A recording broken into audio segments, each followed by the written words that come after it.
nama saya Henry, saya dari Bank BRI. BRI sudah menggunakan layanan dari GITS itu sejak 2017. Alhamdulillah sampai sekarang tahun 2023 masih kami percaya kepada PT GITS untuk mendukung proses bisnis pemenuhan kebutuhan khususnya jaringan komunikasi unit kerja BRI se-Indonesia. Sejak mulai dari riset meluncur sampai sekarang, PT GITS sangat berperan besar dalam mendukung kelancaran dari pemenuhan kebutuhan bisnis jaringan komunikasi unit kerja BRI. Selamat ulang tahun PT GITS Indonesia yang ke-15. Mudah-mudahan PT GITS terus bisa berkarya, berinovasi agar menjadi perusahaan yang lebih maju. Hai, saya Sony dari Pertamina Patraniaga. Kami ingin mengucapkan selamat ulang tahun ke-15 untuk PT GITS Indonesia. Semoga GITS bisa semakin profesional dan melebarkan sayapnya baik di lokal maupun di internasional. Selamat ulang tahun GITS Indonesia yang ke-15. Semoga apa yang diinginkan dari level Indonesia maupun dunia itu semoga tetap tercapai dan semoga bisa membantu bisa berkolaborasi dengan perusahaan-perusahaan lain untuk mewujudkan produk yang memang sesuai dengan keinginan bangsa Indonesia. Ya, selamat siang, saya Rizal dari Maximus Integrasi Indonesia. Mengucapkan selamat ulang tahun yang ke-15 untuk GITS Indonesia. Semoga kerjasama kami selalu terjalin dengan erat dan juga GITS Indonesia selalu bisa bermanfaat dan selalu memberikan yang terbaik untuk negeri Indonesia. Halo semuanya, saya Indra dari PT Telekomunikasi Seluler atau Telkomsel. Selamat ulang tahun yang ke-15 untuk GITS Indonesia. Semoga semakin sukses dan bisa berkarya di internasional. GITS, our bigger impact.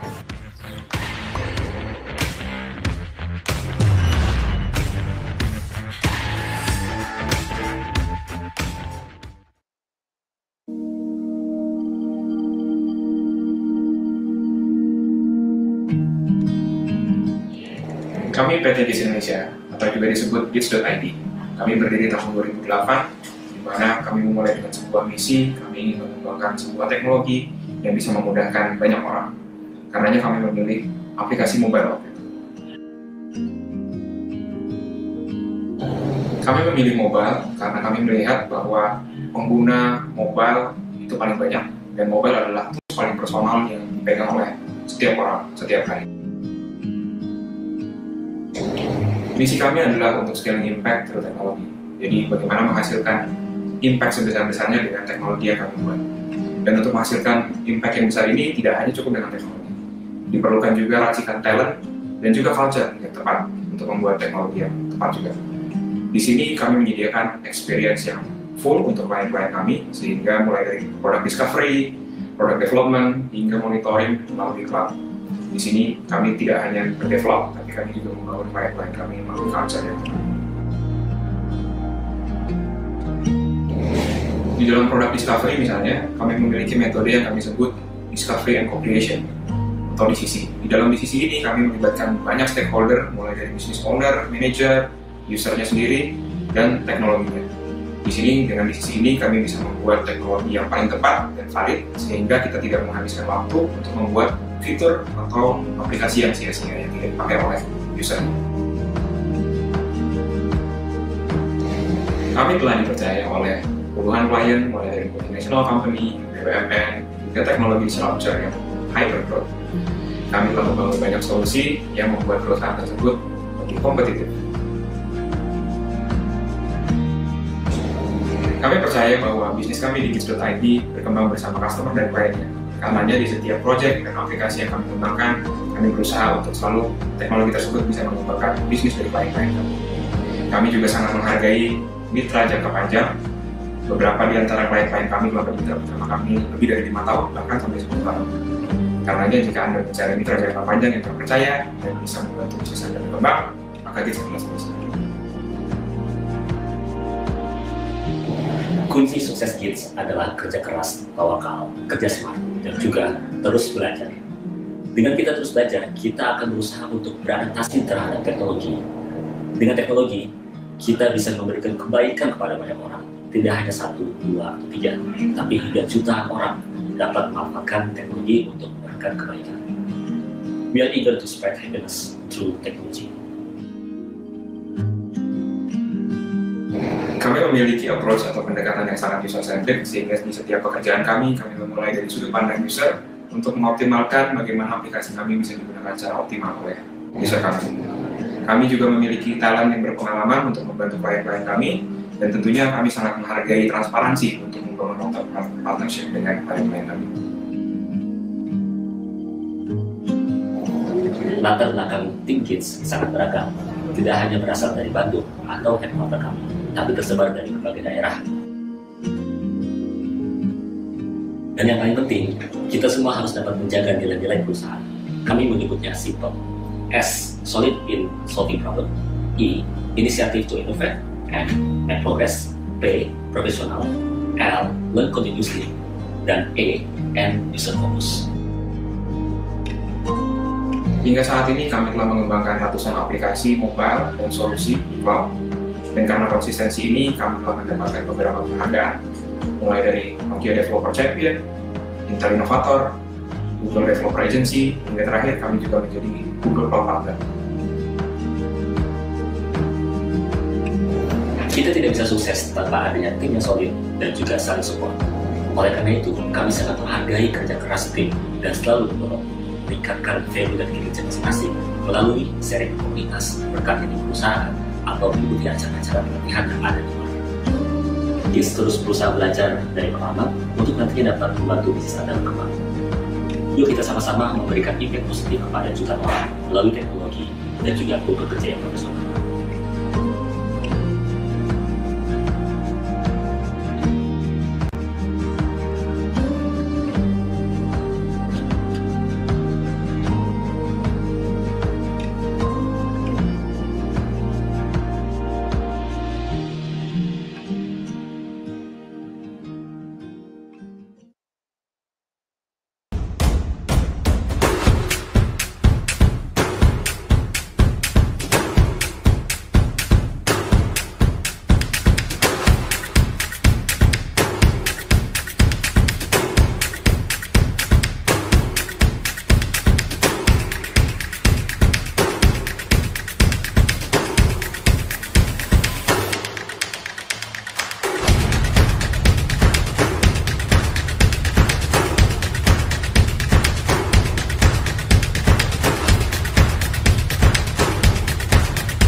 Nama saya Henry, saya dari Bank BRI.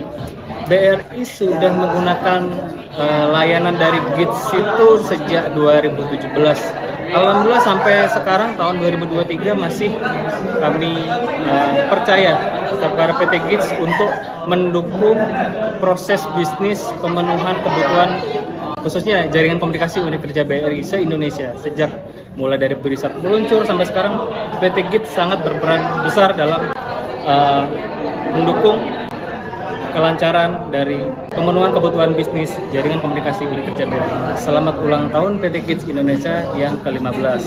Mudah-mudahan PT GITS terus bisa berkarya, berinovasi agar menjadi perusahaan yang lebih maju. Hai, saya Sony dari Pertamina Patraniaga. Kami ingin mengucapkan selamat ulang tahun ke-15 untuk PT GITS Indonesia.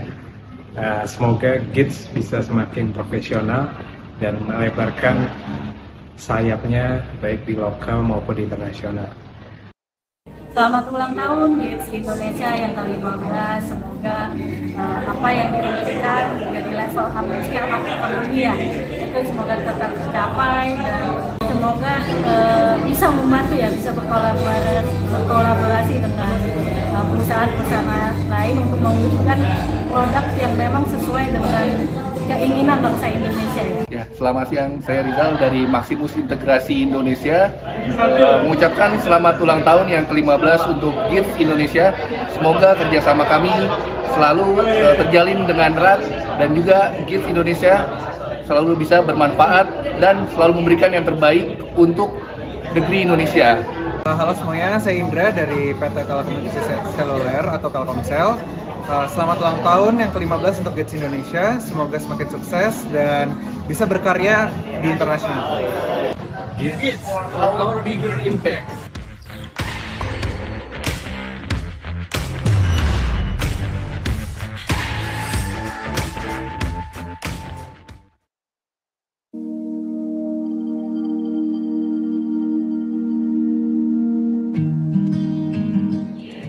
Kami PT GITS Indonesia, atau juga disebut GITS.id. Kami berdiri tahun 2008, di mana kami memulai dengan sebuah misi. Kami ingin mengembangkan sebuah teknologi yang bisa memudahkan banyak orang. Karenanya kami memilih aplikasi mobile waktu itu. Kami memilih mobile karena kami melihat bahwa pengguna mobile itu paling banyak, dan mobile adalah tools paling personal yang dipegang oleh setiap orang, setiap hari. Misi kami adalah untuk scaling impact through teknologi. Jadi bagaimana menghasilkan impact sebesar-besarnya dengan teknologi yang kami buat. Dan untuk menghasilkan impact yang besar ini tidak hanya cukup dengan teknologi. Diperlukan juga racikan talent dan juga culture yang tepat untuk membuat teknologi yang tepat juga. Di sini kami menyediakan experience yang full untuk klien-klien kami, sehingga mulai dari product discovery, product development, hingga monitoring melalui cloud. Di sini kami tidak hanya berdevelop, tapi kami juga membangun klien-klien kami melalui culture yang tepat. Di dalam product discovery misalnya, kami memiliki metode yang kami sebut discovery and co-creation atau DCC. Di dalam DCC ini kami melibatkan banyak stakeholder, mulai dari business owner, manager, usernya sendiri, dan teknologinya. Di sini dengan DCC ini kami bisa membuat teknologi yang paling tepat dan valid, sehingga kita tidak menghabiskan waktu untuk membuat fitur atau aplikasi yang sia-sia yang tidak dipakai oleh user. Kami telah dipercaya oleh puluhan klien, mulai dari multinational company, BUMN, hingga teknologi disruptor yang hyper growth. Kami telah membangun banyak solusi yang membuat perusahaan tersebut lebih kompetitif. Kami percaya bahwa bisnis kami di GITS.id berkembang bersama customer dan kliennya. Karenanya di setiap proyek dan aplikasi yang kami kembangkan, kami berusaha untuk selalu teknologi tersebut bisa mengembangkan bisnis dari klien kami. Kami juga sangat menghargai mitra jangka panjang. Beberapa di antara klien-klien kami telah bermitra bersama kami lebih dari 5 tahun, bahkan sampai 10 tahun. Karenanya jika Anda mencari mitra jangka panjang yang terpercaya dan bisa membantu bisnis Anda berkembang, maka GITS adalah solusi. Kunci sukses GITS adalah kerja keras, tawakal, kerja smart, dan juga terus belajar. Dengan kita terus belajar, kita akan berusaha untuk beradaptasi terhadap teknologi. Dengan teknologi, kita bisa memberikan kebaikan kepada banyak orang. Tidak hanya 1, 2, atau 3, tapi hingga jutaan orang dapat memanfaatkan teknologi untuk memberikan kebaikan. We are eager to spread happiness through technology. Kami memiliki approach atau pendekatan yang sangat user-centric, sehingga di setiap pekerjaan kami memulai dari sudut pandang user untuk mengoptimalkan bagaimana aplikasi kami bisa digunakan secara optimal oleh user kami. Kami juga memiliki talent yang berpengalaman untuk membantu klien-klien kami, dan tentunya kami sangat menghargai transparansi untuk membangun long-term partnership dengan klien-klien kami. Latar belakang tim GITS sangat beragam, tidak hanya berasal dari Bandung atau headquarter kami, tapi tersebar dari berbagai daerah.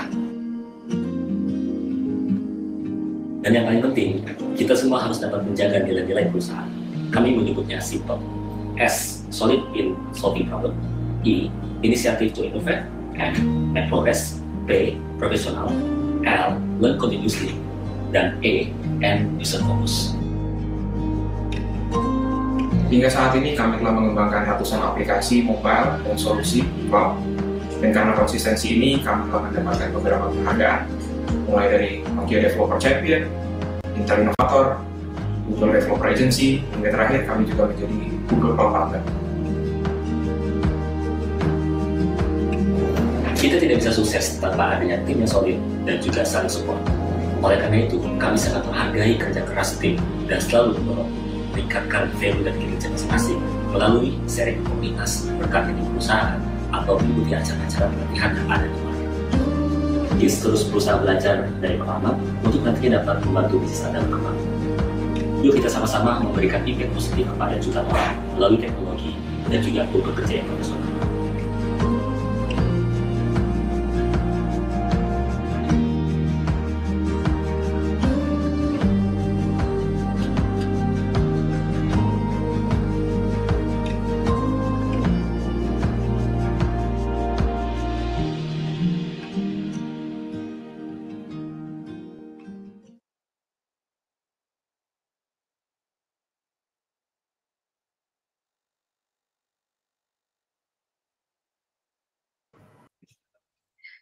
Selamat malam kepada Bapak dan Ibu semuanya. Assalamualaikum warahmatullahi wabarakatuh. Shalom, Om Swastiastu, Namo Buddhaya, salam kebajikan, dan salam sejahtera bagi kita semua.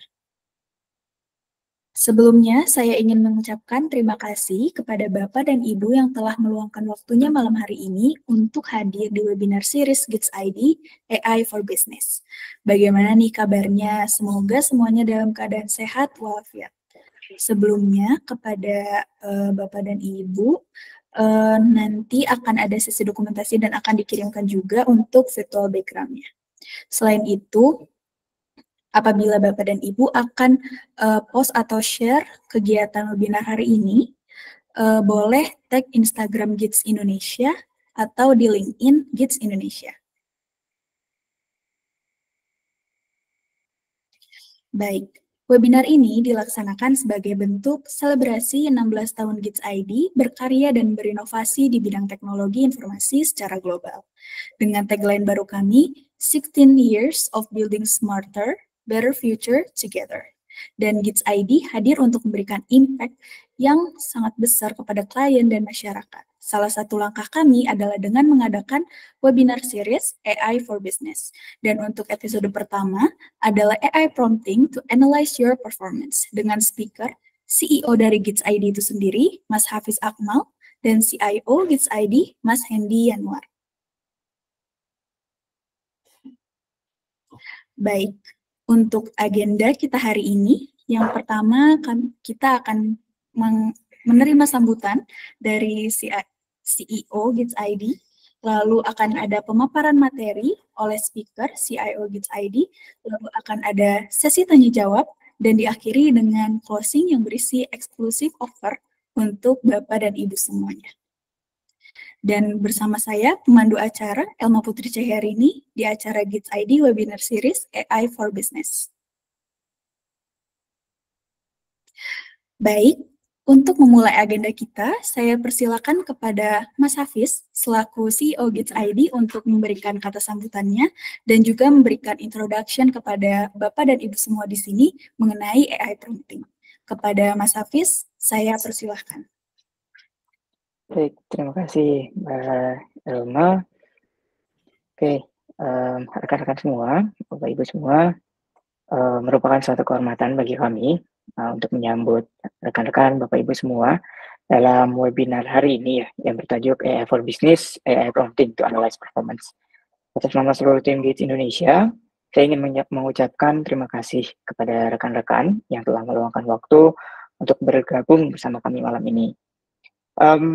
Dan tadi yang sudah disebutkan oleh Mbak Elma bahwa webinar ini memang merupakan bagian dari rangkaian webinar-webinar series yang kami selenggarakan sepanjang bulan September ini. Itu untuk memperingati, salah satunya untuk memperingati ulang tahun GITS ya, yang ke-16. Dan dalam 16 tahun perjalanan kami terus berupaya membangun masa depan yang lebih baik, lebih cerdas gitu ya, dengan teknologi. Dan juga melalui webinar ini, kami berharap dapat membagi wawasan, kita sharing-sharing gitu ya, dan pengalaman kami dalam memanfaatkan teknologi khususnya AI untuk inovasi bisnis maupun pertumbuhan bisnis. Di GITS kami percaya bahwa teknologi ini bukan cuma membuat bisnis itu dari 0 ke 1, namun dengan adanya teknologi kita dapat membuat bisnis dari satu, artinya yang sudah ada bisnisnya, ke 10, 100, 1000, sejuta, atau bahkan infinite numbers gitu ya. Dan dengan teknologi, apalagi dengan AI sekarang gitu ya, itu membawa inovasi kita ke tingkat yang lebih tinggi lagi. Bukan hanya soal menganalisis data, tapi juga sekarang sudah menciptakan value baru gitu ya, nilai-nilai baru dari data-data yang sudah ada gitu ya, bahkan sampai meningkatkan kreativitas, innovation, dan seterusnya. Sehingga dari sisi ini kami ingin coba sharing, kita coba diskusi gitu bagaimana AI prompting di case kali ini itu dapat membantu organisasi kita semua bahkan untuk mengambil insight, kemudian optimization, kemudian meningkatkan pengambilan keputusan dan juga fungsi-fungsi bisnis yang lainnya. Kami berharap sesi ini juga tidak hanya memberikan wawasan yang berharga, tapi juga menginspirasi kita semua ya untuk bagaimana nih tentang AI gitu ya, untuk mengintegrasikan dengan strategi-strategi bisnis kita. Seperti itu. Jadi mungkin kita langsung aja kali ya Mbak Elma ke slide-nya, ke materi kita tentang AI for Business. Mungkin mulai dengan introduction terlebih dahulu. Oke. Terima kasih Mbak Janet ya. Oke. Sebagai pembukaan gitu ya, mungkin langsung ke next slide. Oke. AI touch almost every aspect of our life, and it's only just getting started. Ini saya dapat dari reportnya PwC bahwa sekarang mungkin kita semua ya, yang ada di sini sudah mulai terbiasa dengan AI dan juga sudah bahkan sering berinteraksi seperti itu. Dan memang yang menarik dari kalimat ini, and it's only just getting started. Jadi artinya ini akan terus berkembang ke depannya. Jadi mungkin bagi teman-teman yang mungkin baru sekilas gitu ya, atau bahkan masih jarang-jarang gitu ya bersentuhan dengan AI, terutama kalau di sini nanti kita banyaknya ngomongin generatif AI gitu ya, itu akan semakin sering ke depannya karena memang ini akan menjadi sebuah behavior gitu ya, karena AI semakin mudah, semakin dekat gitu ya nanti ke depannya. Dan memang yang harus kita lakukan itu bukan skeptis gitu ya, tapi memang memanfaatkan AI itu untuk productivity, untuk innovation dan seterusnya. Gitu. Jadi memang di sini kita sudah masuk ke era yang baru nih, gitu ya, kurang lebih seperti itu. Lanjut. Masih dari report yang sama, terdapat global economic impact dari AI ini, gitu ya.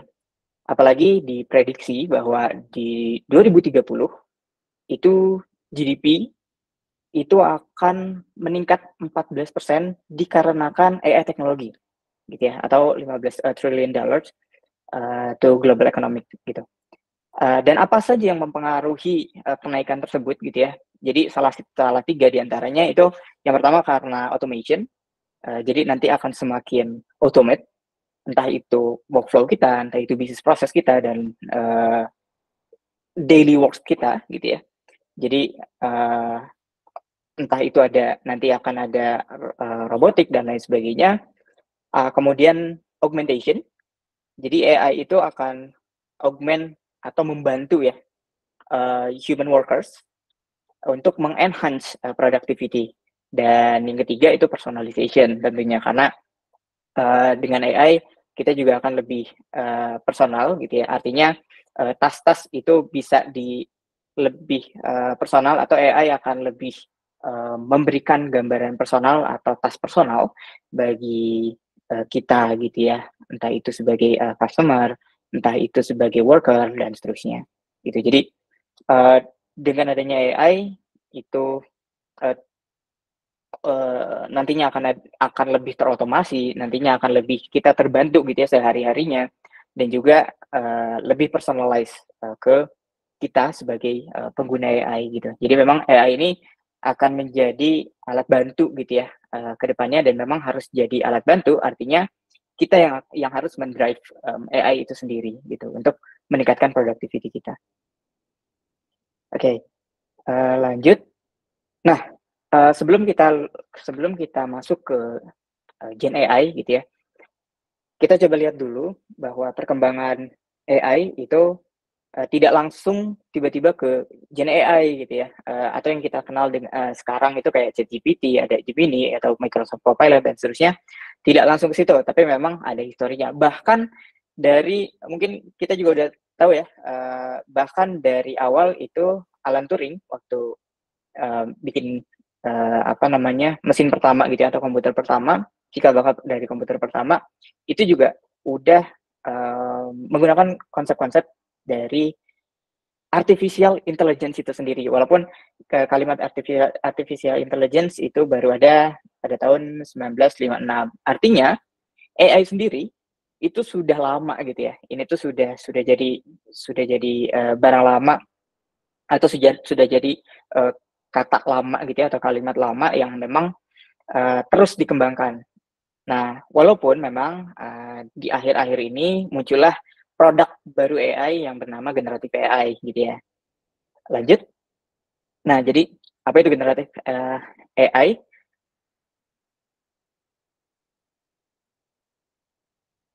Nah, kurang lebih generatif AI itu adalah AI yang memang untuk menggenerate atau menggenerate sesuatu dari informasi-informasi yang sudah didapat. Dan salah empatnya dari Gen AI itu mereka dapat memproduksi teks, memproduksi code, memproduksi image atau video 3D atau gaming seperti itu. Nah, ini kalau tadi kita ngobrolin tentang history, nah ini kita ngobrolin tentang upcoming gitu ya, atau kira-kira the future of Gen AI itu seperti apa gitu ya. Kalau sekarang kita ada di sini di 2024 mungkin udah masuk ke teks yang memang sudah good scientific paper gitu ya. Kemudian dari sisi code juga lebih banyak language yang bisa tercover gitu kan. Tapi kalau kita lihat sampai 2030 akan lebih kompleks untuk menyelesaikan tas-tas yang juga memang lebih kompleks lagi gitu ya. Jadi kalau kita tarik sampai ke future, misal teks gitu ya, teks yang selama ini kita pakai itu mungkin nanti bisa sampai seperti professional writers gitu ya. Kalau sekarang kan memang mereka ngasih suggestion gitu ya, atau Gen AI ini ngasih suggestion bahwa oke, formatnya seperti ini, kita juga bisa lebih adjust dengan personalize kita, tapi memang butuh waktu gitu ya untuk mereka untuk benar-benar mempersonalize dengan bahasa kita. Jadi ibaratnya sebenarnya kalau sekarang itu lebih kelihatan gitu ya patternnya Gen AI, walaupun semakin lama semakin bisa membuat personalize seperti itu. Sampai dengan video AI bahkan gaming gitu ya, itu juga nanti bisa diprediksi seperti di sini ada AI Roblox gitu, bisa memprediksi ya AI udah bikin game gitu kan. Jadi dan poinnya adalah gimana cara kita sebagai human itu punya the idea itself gitu ya. Jadi kita yang ngedrive AI-nya, kita yang ngedrive the ideation-nya gitu ya. Sehingga saat works itu dilakukan, ya AI yang akan membantu kita gitu ya. Oke, lanjut.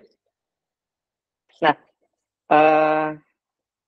ini tentang bagaimana si Gen AI itu diproduksi gitu ya, dari macam-macam AI model lah ya di sini gitu.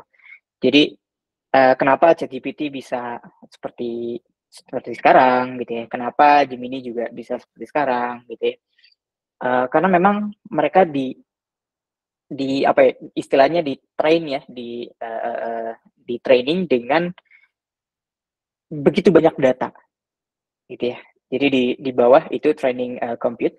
Jadi karena mereka di-train oleh begitu banyak data sampai 100 billion gitu ya.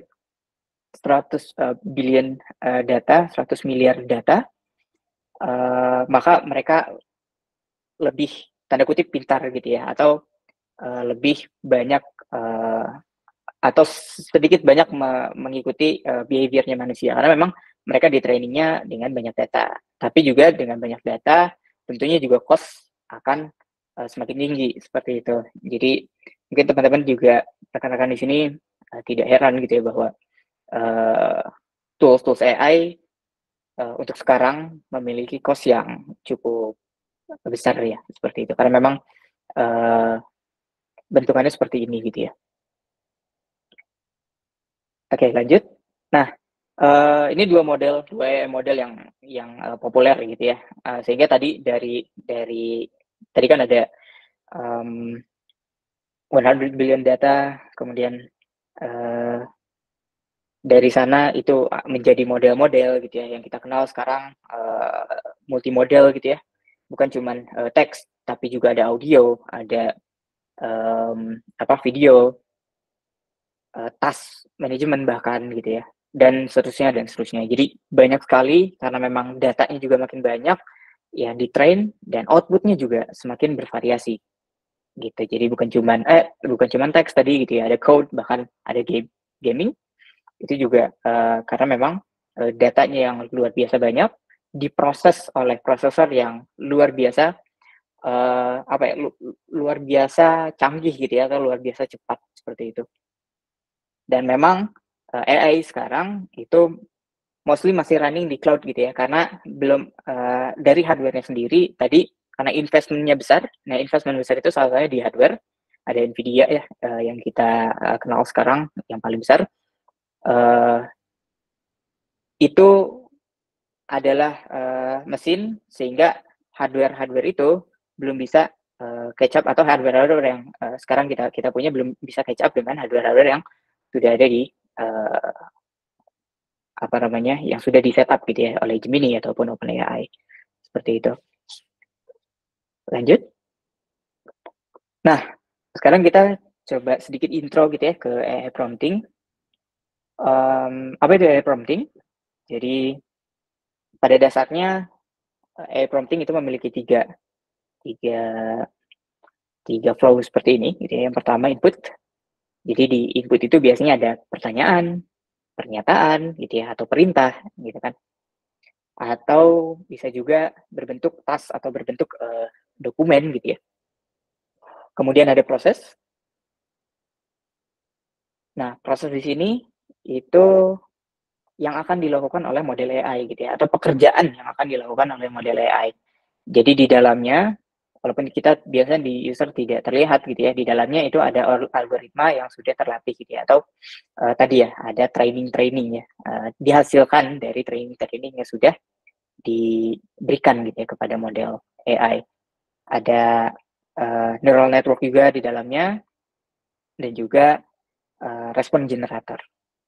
Nah, kemudian outputnya itu macam-macam gitu ya, tergantung modelnya, tergantung perintahnya. Bisa berupa teks, image, code, data, dan yang lainnya gitu ya. Bahkan tadi di masa depan kita juga bisa lebih kompleks, kayak bikin game gitu ya, bikin apps yang lebih kompleks gitu kan. Itu bisa terjadi gitu, tergantung dari perintahnya dan tergantung dari modelnya. Kemudian, nah di sini ada faktor-faktor utama yang memang mempengaruhi proses flow ini gitu ya, proses flow prompting. Yang paling utama itu kejelasan atau clarity. Semakin jelas inputnya, semakin detail inputnya, maka outputnya juga semakin semakin sesuai gitu ya dengan yang kita inginkan. Kemudian spesifik gitu ya. Kemudian iteratif gitu ya. Artinya kita juga bisa melakukan penyempurnaan dari prompting yang kita sudah berikan gitu ya kepada AI model. Contohnya misal sebuah data, atau kita punya sebuah data, atau kita pengen nyari data deh gitu ya. Kita pengen nyari data. Nah, saat kita pengen nyari data, promptingnya itu misal tolong carikan saya data market trend tentang AI gitu ya. Outputnya juga ya pasti akan lebih general dibanding jika promptingnya tolong carikan data market trend tentang AI dari tahun misal 2020 sampai 2030. Itu outputnya pasti akan lebih detail gitu ya, karena lebih spesifik gitu dari input yang kita berikan gitu. Tapi kita juga bisa tidak cukup sampai situ gitu ya. Artinya kita juga bisa melakukan iteratif atau refinement dari prompting yang kita berikan. Misal dari modelnya atau dari Gen AI-nya outputnya adalah tadi misal market data gitu ya, atau market insight tentang AI dari 2020 sampai 2030, dan ternyata outputnya mungkin masih belum sesuai gitu ya dengan harapan kita. Kita bisa refine lagi promptingnya untuk menambahkan clarity, untuk menambahkan spesifik gitu ya, dari apa sih yang pengen kita mau gitu ya. Detailnya nanti akan Mas Hendy jelaskan gitu ya. Jadi di sini saya coba jelaskan dulu lebih general. Mungkin lanjut dulu ya. Nah, contohnya misal nih di sini untuk financial report gitu ya. Jadi kita punya datanya biasanya bentuknya Excel atau CSV gitu ya.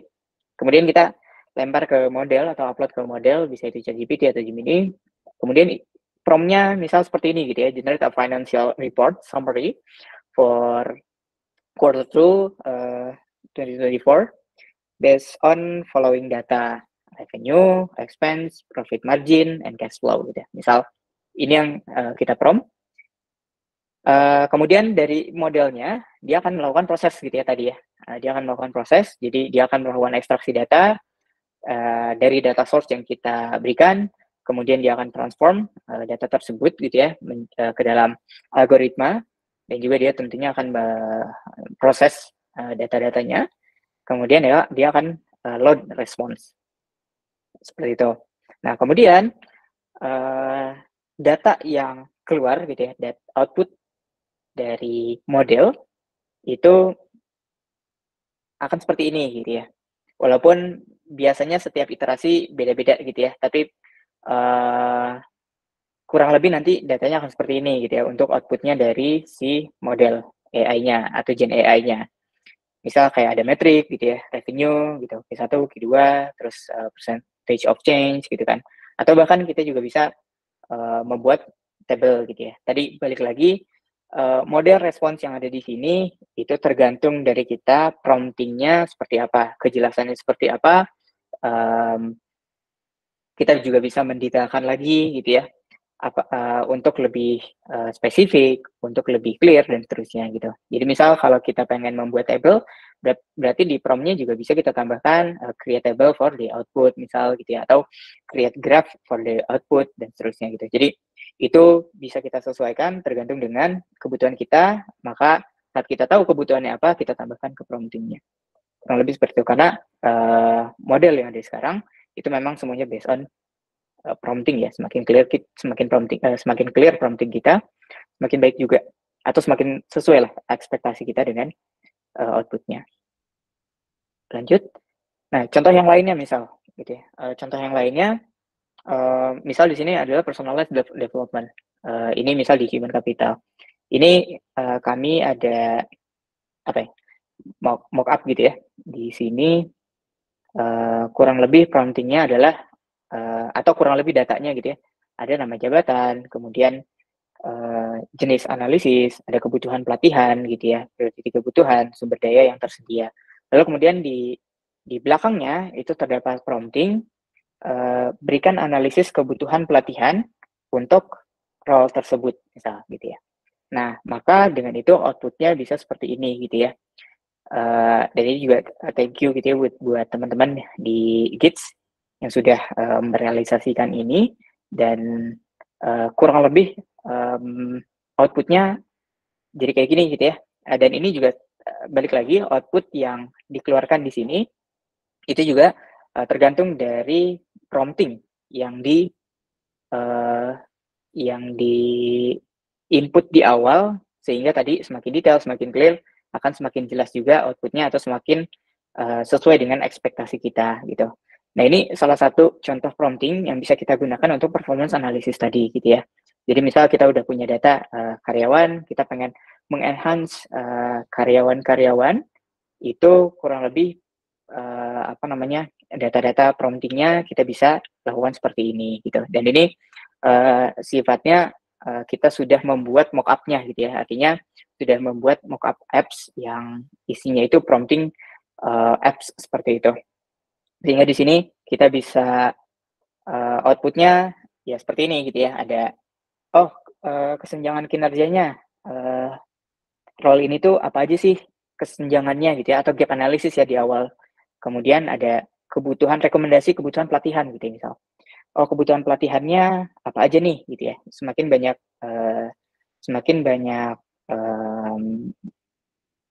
kesenjangan misal gitu ya, maka kebutuhan pelatihannya akan semakin banyak juga gitu ya, nanti dari promptingnya itu juga bisa disesuaikan.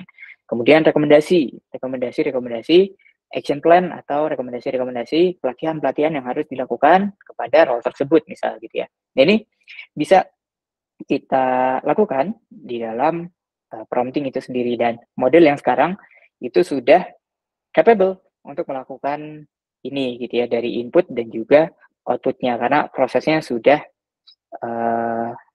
kompleks gitu ya di dalamnya. Lanjut, dan terakhir mungkin ya, salah satu contoh yang paling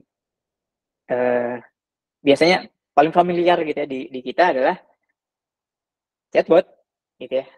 Jadi di sini ya relevant support automation. Jadi artinya chatbot yang sekarang itu sudah lebih advance gitu ya. Misal dari chatbot yang kita pakai misal 5 tahun lalu gitu ya, 7 tahun lalu, yang sekarang itu sudah jauh lebih advance. Kenapa? Karena prompting di chatbot ini, jadi di sini itu ada chatbot gitu ya. Seperti biasa kan ya, kalau chatbot itu kayak ada introduction, terus kau butuh apa gitu ya. Nah, kalau sekarang itu bukan cuman nggak kayak dulu gitu ya. Kalau dulu itu banyaknya rule based gitu ya, banyaknya rule based. Jadi artinya kalau dia nanya apa, kemudian kita harus ketiknya apa gitu ya. Kalau belum jelas dia akan nanya hal yang sama gitu. Kalau sekarang lebih imersif gitu ya, lebih imersif dalam artian dia benar-benar, si chatbotnya benar-benar bisa mengikuti apa inputan kita, bahkan bisa menambahkan interaction gitu ya. Contohnya kayak di sini, what's your annual salary gitu ya. Dia jawab 120.000 gitu misal. Nah, dari sana dari chatbotnya itu bisa nampilin action gitu ya. Will you make a down payment gitu ya. Terus ada yes or no gitu. Jadi itu lebih imersif. Kalau diklik yes, kita tinggal ketik lagi down payment-nya berapa gitu ya. Kemudian dari chatbotnya itu langsung merespon apa yang sudah kita ketik. Nah, yang kita ketik ini kalau di chatbot ya jadinya prompt lagi gitu ya, jadinya prompt creation lagi atau user input gitu kan. Walaupun di dalamnya itu di engine ya sebenarnya di enhance lah ya kurang lebih gitu. Karena tadi ada proses di dalam si chatbotnya. Kemudian model responsnya yaitu pertanyaan-pertanyaan dari si modelnya. Nanti actionnya kayak seperti ini gitu ya. Actionnya ada yang tanya gitu ya tentang down payment, ada yes or no gitu kan. Terus ada lagi misal di akhir let's go to website gitu ya. Let's go to website to set up dan seterusnya. Nah, itu juga sudah di setup oleh si chatbotnya untuk melakukan proses sesuai dengan inputan gitu ya. Dan inputan ini ya itu juga disebut prompt juga gitu ya. Tapi memang prompt di chatbot memang sudah dikhususkan untuk tujuan dari si chatbotnya itu sendiri. Seperti itu. Jadi tadi ya, prompting itu bukan cuman sekedar yang kita lakukan misal di ChatGPT gitu ya, di Gemini atau Microsoft Copilot, tapi juga yang seperti ini di chatbot juga sebenarnya itu juga udah prompting, walaupun sederhana di depan gitu ya, itu bagian dari UX memang gitu ya, tapi di dalamnya itu lebih kompleks sebenarnya, sudah di enhance lah UX-nya, seperti itu. Itu mungkin introduction dari saya tentang AI sampai dengan prompting. Semoga memberikan insight baru gitu ya, atau setidaknya remind kita untuk setup sebenarnya ini biar nanti di materi selanjutnya itu lebih clear gitu ya. Baik, terima kasih banyak kepada Mas Hafiz atas pemaparannya dan introduction-nya. Dan semoga Bapak dan Ibu sekarang bisa lebih memahami gitu bagaimana dan apa sih AI prompting itu. Dan kalau dari kesimpulan yang saya ambil, AI itu akan terus berkembang ya Mas ya. Dan kita juga jadi lebih paham nih apa itu generatif AI, impact di ekonomi global, dan kita juga jadi tahu nih perkembangan AI dari historinya sampai nanti di masa depan. Dan juga semakin baik AI prompting itu, maka hasilnya juga akan semakin sesuai dengan ekspektasi kita. Baik, untuk selanjutnya, saya akan persilakan kepada Mas Hendy untuk melanjutkan pemaparannya, dan kita akan menyelam lebih lanjut nih mengenai AI prompting. Pada Mas Hendy, dipersilahkan. Oke, terima kasih. Selamat malam rekan-rekan semuanya. Kita lanjut ya materi yang lebih dalam lagi, lebih spesifik lagi dari apa yang udah kita dengar barusan dari Bapak Hafiz. Kita akan coba lihat beberapa sampel dan juga keunggulan kenapa kita harus pakai AI gitu, dan beberapa use case yang mungkin bisa kita gunakan dari sisi finance ataupun dari sisi company pada umumnya gitu ya, dari sisi penjualan dan seterusnya. Nah, kita coba lanjut nih slide-nya. Mbak Elma, boleh dibantu atau Mbak Jen? Iya, baik Mas. Oke. Ya, di sini kita punya beberapa keuntungan utama ya dari AI, dan spesifiknya di sini AI prompting. Lebih spesifik lagi adalah untuk bisnis gitu. Nah, yang pertama itu yang pasti adalah kecepatannya. Kecepatan, yang kedua adalah objektivitas, yang ketiga adalah scalable-nya. Yang pertama soal kecepatan. Contohnya nih, kalau kita misalnya mau minta seseorang melakukan pekerjaan sesuatu yang sebenarnya cukup berulang dan sudah ada SOP-nya, secara operasional sudah tentu pasti seperti itu melakukannya. Contohnya gimana? Misalnya ketika ada sales, ketika ada pipeline baru gitu ya, pipeline baru itu misalnya kita harus ngapain sih? Biasanya nyatet salesnya apa, customer-nya itu siapa, kemudian apakah apakah dari perusahaan tersebut sudah punya kontaknya atau belum, apakah orang tersebut sudah pernah terdaftar atau belum, dan ini adalah urutan keberapa misalkan. Nah, kurang lebih yang perlu kita siapkan adalah mempersiapkan dokumen-dokumennya, apa aja yang perlu kita lakukan, checklist yang perlu dilakukan untuk menangani satu pipeline baru atau satu opportunity baru. Terus kita buat juga kira-kira daftar pertanyaannya apa aja nih, atau daftar yang udah mereka punya itu apa aja, sehingga kita punya checklist tertentu. Jadi ada beberapa case-case yang sepertinya berulang, dan datangnya pipeline baru itu nggak selalu tiap hari ya, bisa jadi satu hari ada 10 pipeline, bisa jadi 20 pipeline, bisa jadi ya, tergantung dari jenis bisnisnya. Dimana ini kalau misalkan kita dilakukan oleh manual oleh seseorang, itu pastinya akan makan waktu. Atau contoh lagi, kita mau buat semacam dokumen invoice gitu.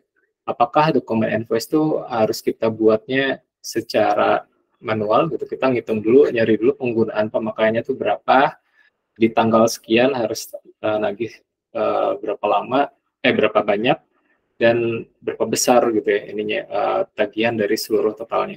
Nah, semuanya itu harus lewat perhitungan sendiri, harus lewat query sendiri, di mana dengan adanya AI kita udah bisa lebih cepat lagi gitu. Jadi untuk rumus-rumus sederhana sampai dengan yang kompleks pun AI bisa membantu. Yang kedua lebih objektif. Contohnya kalau misalnya kita mau membuat penilaian seseorang gitu ya. Seseorang ternyata KPI dari seorang employee itu sudah mencapai angka 75% gitu. Sudah sesuai dengan targetnya. Apakah orang tersebut itu layak untuk ditingkatkan secara kontrak atau tidak? Apakah perlu naik jabatan atau tidak? Nah, di sini objektivitas akan dinilai oleh AI. Biasanya untuk penilaian employee itu kan ada syarat KPI-nya, ada juga semacam seberapa besar dia sudah bekerja dengan baik di sini. Apakah dia pernah mendapatkan sanksi misalkan atau peringatan seperti itu. Dan di sini AI sifatnya dia menjadi objektif gitu, menjadi tidak ada penilaian yang subjektif. Misalnya saya punya kenalan nih, saya punya bawahan saya kenal dekat nih sama saya atau saudara saya gitu. Jadi saya naikin aja deh jabatannya gitu. Atau saya juga punya kenalan yang bisa ngejual produk saya gitu di Bandung. Saya mau deh minjemin kapal pribadi saya gitu. Jadi di sana kan nilai-nilainya jadi lebih subjektif ya karena tahu dekat gitu. Sedangkan AI di sini bisa lebih objektif. Yang ketiga ini scalable. Scalable artinya bisa dengan mudah ditambah atau di-expand dari yang misalnya secara pemrosesan itu lambat bisa jadi lebih cepat. Misalkan dengan menambah GPU-nya gitu, kapasitas GPU-nya, menambah RAM-nya gitu. Dan juga bisa menerima beban yang lebih berat lagi. Jadi kalau orang kan cenderung ada batasnya ya, atau dalam satu hari misalkan dia hanya mampu menyelesaikan 10 task. Apakah dengan ditambah pekerjaan itu masih bisa atau enggak? Dengan AI itu bisa terjawab kalau misalkan bisa di skala dilihatkan seperti itu. Lanjut. Oke, di sini ada data dari Deloitte yang menunjukkan bahwa keuntungan dengan menerapkan inisiatif AI ya. Kalau di sebelah kanan kita lihat ini ada yang paling besar itu adalah meningkatkan efisiensi dan produktivitas dalam bekerja ya. Kemudian kedua encourage innovation, meningkatkan keinginan atau keberanian untuk berinovasi. Tapi kita coba lihat lagi di sini ada 2 poin yang kita bisa lihat ya sebagai business owner dan juga sebagai employee di sebuah perusahaan. Yang pertama di sini untuk bisnisnya sendiri bisa terus berkembang, yaitu dengan cara dia bisa memotong cost-cost yang memang tidak diperlukan. Contoh tadi ya, misalkan apakah produk kegiatan-kegiatan yang sifatnya toil atau yang dilakukan berulang kali itu emang harus dilakukan oleh seseorang atau bisa diotomasikan atau bisa dibantu dengan AI. Kemudian apakah bisa menghasilkan revenue generation. Contohnya revenue generation di sini adalah kita mau generate namanya tuh pamflet ataupun banner gitu ya. Apakah kita bikin banner tuh harus ke orang desain? Mohon maaf nih orang desain. Kalau misalkan ada ya, apakah kita harus bikin banner itu harus fully ke orang desain atau kita bisa mempercepat atau tim desain ini bisa mempercepat beberapa komponen itu di-generate melalui AI seperti itu. Dan juga yang ketiga, contohnya bisa digunakan juga sebagai market expansion. Market expansion bisa kita contoh sebagai kita mau buat sebuah acara webinar, contohnya kayak gini.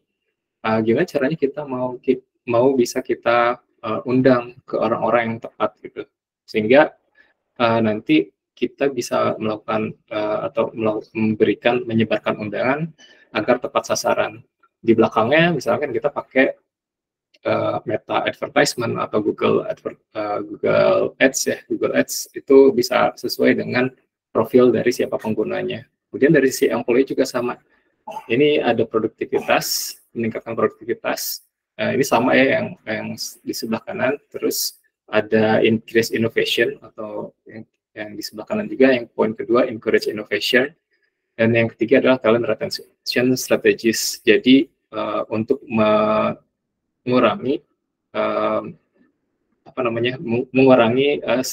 risiko untuk bisa terjadi retensi dalam sebuah perusahaan. Selanjutnya, oke.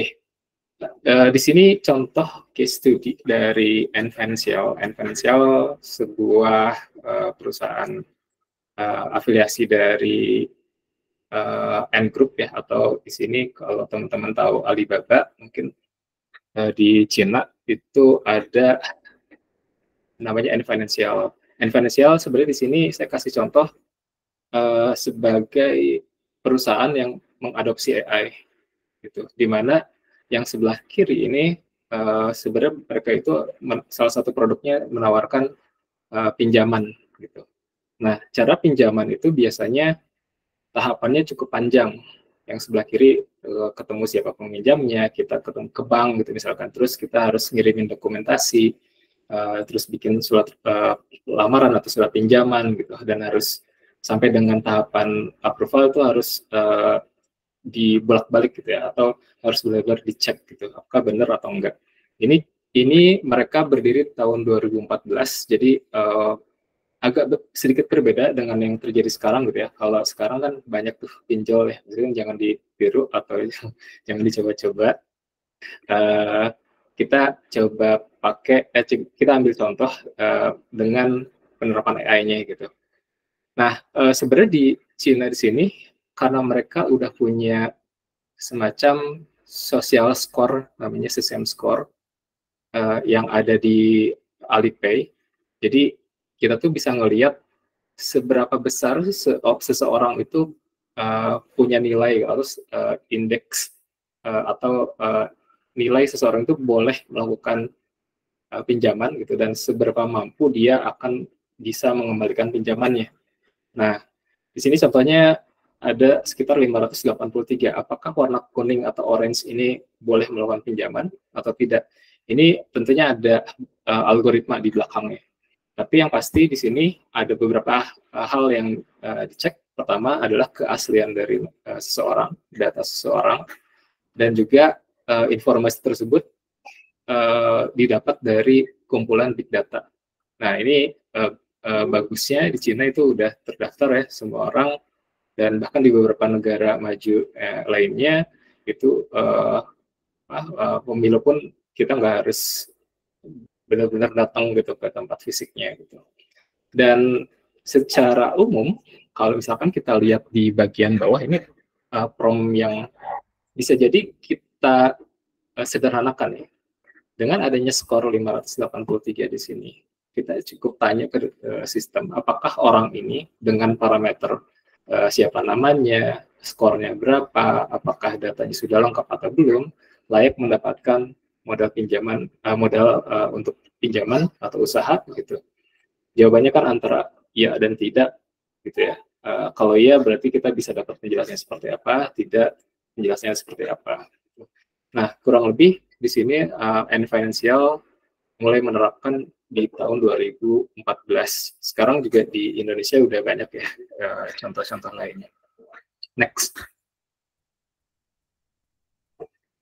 Oke, di sini saya coba kasih contoh lagi bagi rekan-rekan yang ingin coba langsung. Sebenarnya data sederhana aja dari Kaggle dengan dataset supermarket sales. Saya udah siapkan 2 jenis prompt. Yang satu adalah how can I boost sales? Yang kedua adalah which product categories are driving the most prevalent decline. Nah, tujuan kita adalah bagaimana caranya meningkatkan performa penjualan.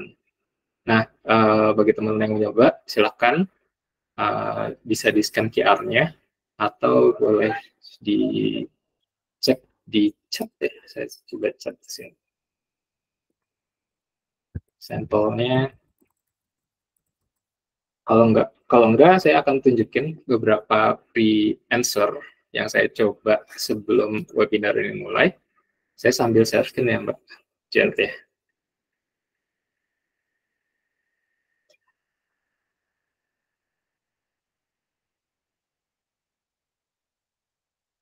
Oke, dengan pertanyaan yang sama mungkin teman-teman bakal punya jawaban yang beda-beda gitu karena ini sifatnya Gen AI dan saya pakainya ChatGPT. Di sini saya pakai ChatGPT 4o, model 4o, di mana saya menanyakan dengan acuan data terlampir, bagaimana cara saya meningkatkan penjualan. Terus kalau kita lihat nih, data yang tadi teman-teman coba buka, itu kurang lebih ada di sini ya, yang supermarket sales. Terus kalau kita lihat di data card, itu ada table seperti ini. Ada supermarket sales sheet.csv. Teman-teman bisa download untuk filenya, file mentahannya, di ini tombol di sebelah kanan ya. Nah, kurang lebih kolom-kolomnya tuh akan ada kolom invoice, brand, city, dan seterusnya sampai ke kanan. Ini adalah contoh data penjualan. Nah, kita balik lagi nih ke sini. Ini sudah saya upload dengan data yang sama. Kemudian hasilnya seperti apa? Misalkan dengan acuan data terlampir, bagian saya meningkatkan penjualan. Nah, pertama ini jawabannya adalah dia menggunakan bahasa Inggris, gitu. Meskipun pertanyaannya bahasa Indonesia. Nah, kemudian di sini kita bisa lihat jawabannya cukup panjang karena pertanyaan saya cukup tidak jelas. Bagaimana cara saya meningkatkan penjualan? Padahal tujuannya adalah kita ingin tahu apa yang harus saya lakukan setelahnya gitu ya. Mulai dari customer segmentation and targeting, product line focus, payment method, dan seterusnya. Di sini meskipun dia lanjut tanya lagi what you like to detail analysis on specific aspect gitu. Nah, kita coba bandingin sama hasil yang kedua. Di sini dengan data terlampir, kategori produk mana yang menyebabkan penurunan pendapatan paling besar gitu. Nah, dia bisa langsung ngasih table yang menunjukin bahwa di sini adalah health and beauty itu yang menurun meningkat penghasil revenue-nya ya dibandingkan dengan yang lain. Nah, di sini kita bisa langsung dapat jawaban yang spesifik health and beauty gitu. Jadi kita bisa langsung ngasih skor bahwa di sini tuh health and beauty itu yang paling kecil, tapi kita perlu cari tahu dulu sebelum bisa kita ningkatin penjualan, apakah memang health and beauty ini produknya mahal-mahal atau produknya memang sulit sulit dicapai oleh orang gitu, atau tempatnya tuh terpencil gitu misalnya. Nah, ada banyak faktor yang akan mempengaruhi kenapa produk ini turun. Bisa jadi posisi di mana peletakan produk-produk health and beauty ini harus diubah tata letaknya karena orang nggak lewat situ, jadi orang-orang nggak tahu gitu. Jadi ada beberapa faktor yang kalau kita lihat data penjualan aja itu belum tentu cukup seperti itu. Nah, terus kita sebenarnya bisa lihat lagi ya beberapa contoh data yang kalau misalkan sebagai data engineer kita bisa melakukan pengolahan data lebih lanjut dengan Panda atau nama package-nya tuh di Python itu Pandas. Sini saya ngambil sampel kode yang udah ada juga di Kaggle tadi. Ini kurang lebih beberapa line yang sifatnya yang ada block code ini adalah kode yang ditulis dalam bahasa Python. Terus kita lihat ke bagian yang saya coba kira menarik ya. Pertama, untuk bagian misalnya ini deh, hari Oke, nah misalkan dari tempat dulu, misalkan tempat mana sih yang paling rame gitu, yang paling banyak ordernya? Ternyata semuanya hampir sama antara Kota Yangon, Viettel sama Mandala itu hampir sama. Gitu. Terus kita lihat lagi jenis pembayaran apa yang paling sering dipakai. Ternyata antara e-wallet dan cash itu masih dipakai gitu. Yang credit card paling rendah tapi masih tinggi juga. Terus jenis customer-nya seperti apa? Kurang lebih masih setengah-setengah lah, masih sama gitu. Dan ini semuanya kita bisa lihat sebenarnya kita bisa juga buat semacam pivot table ya kalau di Excel ataupun di Google Sheet, tapi kita bisa memanfaatkan script yang bisa kita tulis dengan bantuan data engineer atau programmer untuk menghasilkan chart yang sesuai dengan yang kita butuhkan seperti itu. Nah ini kurang lebih ramai hari itu di hari apa aja. Misalkan yang hari Senin itu adalah hari yang paling rendah. Jadi ada beberapa faktor yang bisa kita ambil sebelum kita menentukan keputusan sebuah produk itu menurun itu kenapa. Gitu. Oke, saya kembalikan lagi ke Mbak Janet untuk di share-nya tadi.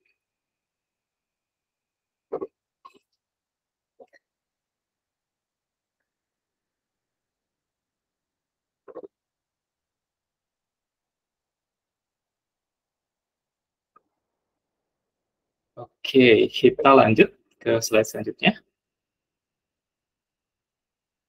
Nah, dari sekian banyak cara yang bisa kita lakukan, mulai dari GPT model, salah satunya tadi dengan adanya ChatGPT dari OpenAI, terus ada Gemini, dan seterusnya dari Google, dari Azure, dan NVIDIA, dan seterusnya ya. Itu masuk sebagai GPT model. Tujuannya di sini atau use case yang paling sering itu adalah text generation. Dan biasanya di sini juga digunakan untuk customer support yang sifatnya berinteraksi antara seseorang dengan satu entitas, misalkan kode atau dengan customer service gitu. Jadi contohnya adalah customer support dan juga coding atau data analisis gitu. Terus kita juga bisa pakai semacam auto ML yang tujuannya untuk memprediksi atau melakukan analisa. Gitu. Tapi kita juga bisa melakukan seperti Tableau atau Power BI yang fungsinya untuk visualisasi data. Gitu. Nah ini tergantung kebutuhan dari kita semua, ingin seperti apa data yang ingin kita olah, dan seperti apa data yang kita punya. Jadi ini bisa disesuaikan ya, meskipun banyak contohnya tadi kebutuhan untuk visualisasi static image atau video atau bahkan audio itu bisa masuk ke dalam kebutuhan masing-masing dari Bapak Ibu sekalian. Next.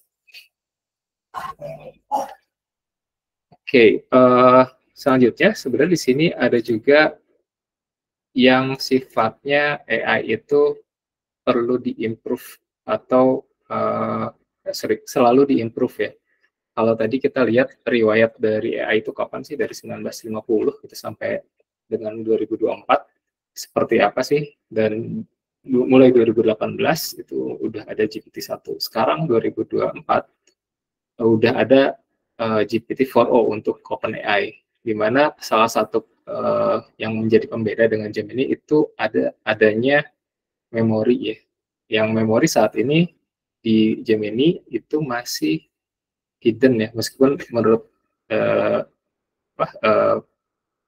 penelitian atau hasil catatan ya atau artikel, Gemini masih bisa mencatat, tapi beda dengan ChatGPT yang memorinya kita bisa atur mana yang menurut kita menarik atau tidak perlu dimasukkan. Contoh kalau di sini ada manage memory. Nah, pada akhirnya AI yang kita gunakan itu bisa terus berubah gitu. Jadi bisa terus terupdate mulai dari versinya, kemudian mulai dari fitur-fiturnya, dan itu nanti akan terus berkembang dan semakin cepat dalam memberikan respon. Selanjutnya, ini yang perlu diperhatikan pada saat membuat prompting nih. Biasanya kita ingin ingin bisa mencapai hasil yang cepat dan memuaskan untuk bisa kita lanjutkan atau kita gunakan. Nah, ini yang menjadi masalah adalah kita belum ngasih informasi secara jelas ke AI-nya apa yang ingin kita inginkan. Jadi contoh yang ini ya, yang tidak baik atau kurang jelas nih, improve employee performance. Di sini hasilnya adalah menghasilkan data yang umum sehingga kurang menghasilkan data yang bisa diambil keputusannya. Contoh tadi kita lihat di ChatGPT tadi, datanya itu terlalu banyak informasi yang sebenarnya kita belum perlu itu gitu, tapi kita bisa kita harus nanya lagi untuk dapetin jawaban yang kita inginkan. Sehingga kita perlu bikin semacam spesifik perintah yang spesifik, gitu, spesifik prompt. Contohnya di sini analisa waktu yang digunakan mengerjakan pekerjaan dengan output dari hasil pekerjaan untuk mengidentifikasi ketidakefektifan. Nah, di sini nanti kurang lebih hasilnya akan mendapatkan penilaian dan juga insight berdasarkan data tadi. Gitu. Nah, di sini ada satu yang perlu kita perlu kita perhatikan, common mistake aja sebenarnya. Kita biasanya menggunakan kata-kata yang terlalu umum, sehingga AI juga menjawabnya umum gitu. Karena mereka belum tahu apa yang kita biasa lakukan, behavior kita seperti apa, kita taunya apa aja, kita harus ketikin lagi gitu. Itu AI belum bisa sampai dengan terhubung dengan memori kita gitu, dengan apa yang biasa kita pikirkan gitu. Dan itu akan menyebabkan respon AI yang kurang jelas juga. Jadi sebisa mungkin kita lebih spesifik, bahkan sampai dengan kita bisa meminta kepada ChatGPT atau GenAI ataupun yang lainnya untuk bisa kita hasilkan output, kita minta output secara spesifik. Misalnya hasilnya harus berupa JSON gitu. Dan JSON-nya harus punya atribut ABC. Dan ABC ini untuk D itu bentuknya array misalnya. Nah, itu harus bisa sampai seperti itu. Di mana ini penjelasan untuk AI kita akan lanjut di sesi selanjutnya ya. Lebih spesifiknya untuk teknisnya. Dan sehingga nanti tujuannya sih kita bisa dapat solusi yang jelas dan juga bisa terukur nantinya untuk diambil keputusan. Nah, terakhir. Oke, ini saran saya pribadi ya, kalau teman-teman rekan-rekan punya informasi yang biasa rekan-rekan pakai, boleh di-share juga di sini. Tapi untuk yang biasa saya pakai itu, pertama dari newsletter yang khusus spesifik membahas soal AI, itu ada BandBytes, ada Data Machina. Kalau secara umum sih biasanya dari McKinsey atau tadi dari Deloitte misalnya ya, dari beberapa perusahaan-perusahaan yang memang bekerja atau berada di industri software development khususnya gitu.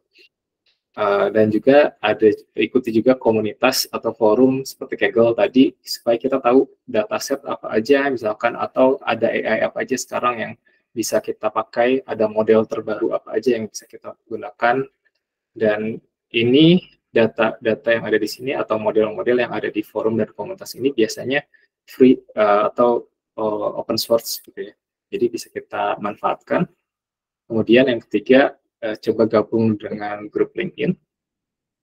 Biasanya di sana suka ada agenda meetup ataupun webinar seperti ini gitu ya, kurang lebih. Nah, paling itu aja dari saya. Saya coba kembalikan ke Mbak Elma. Terima kasih semuanya. Baik, terima kasih banyak kepada Mas Hendy atas pemaparannya mengenai AI prompting yang lebih dalam gitu ya. Jadi kesimpulan yang saya dapatkan dari pemaparan Mas Hendy adalah AI itu bisa membantu lebih cepat dalam proses bisnis dan juga bisa membuat penilaian yang lebih objektif. Dan juga AI juga meningkatkan efisiensi dan produktivitas dalam bekerja. Dan AI juga harus selalu diimprove dan diupdate agar bisa semakin cepat dan dalam memberikan respon. Dan juga harus, kalau misalnya kita menginginkan sesuatu, kita harus memberikan informasi secara jelas kepada AI agar hasilnya juga bisa spesifik dan tidak general. Baik, kepada Bapak dan Ibu semuanya, sekarang kita masuk ke sesi tanya jawab. Apabila Bapak dan Ibu memiliki pertanyaan, boleh langsung diketik di kolom komentar. Oh iya, baik. Untuk pertanyaan pertama ada dari Bapak Andika Dwi Putra. Kepada Bapak, apakah bersedia untuk on cam dan on mic dan menyampaikan pertanyaannya?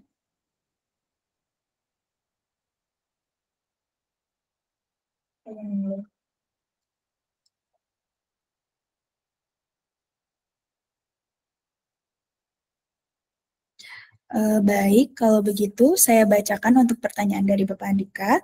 Jika kita mengupload data sensitif atau identitas customer dan lain-lain untuk dibantu analisa oleh AI, bagaimana tentang keamanan data tersebut? Baik, kepada Mas Hafiz atau Mas Hendy, boleh langsung dijelaskan untuk jawabannya. Oke, sebentar ya. Ini saya kameranya mati. Saya sambil jawab dulu ya, teman-teman. Maaf nih, kameranya jadi mati. Iya, Oke, untuk yang pertama, jika kita mengupload data sensitif, identitas customer seperti KTP mungkin ya, untuk dibantu analisa oleh AI bagaimana tentang keamanan data tersebut. Sebenarnya ada macam-macam caranya, atau sebelum kita bisa tahu data sensitif atau enggak, atau kita bisa nentuin datanya itu data sensitif atau enggak dan perlu diolah oleh AI atau enggak, atau AI-nya yang seperti apa sih yang perlu kita pakai untuk mengolah data tersebut atau jenis data tersebut. Nah, pertama untuk AI yang coba tadi dijelaskan itu memang kebanyakan sifatnya cloud based ya, atau server, ada kebutuhan untuk menggunakan server atau diolah di sisi server, sehingga mau nggak mau itu disimpan atau diolah di sisi server. Perlu diketahui juga untuk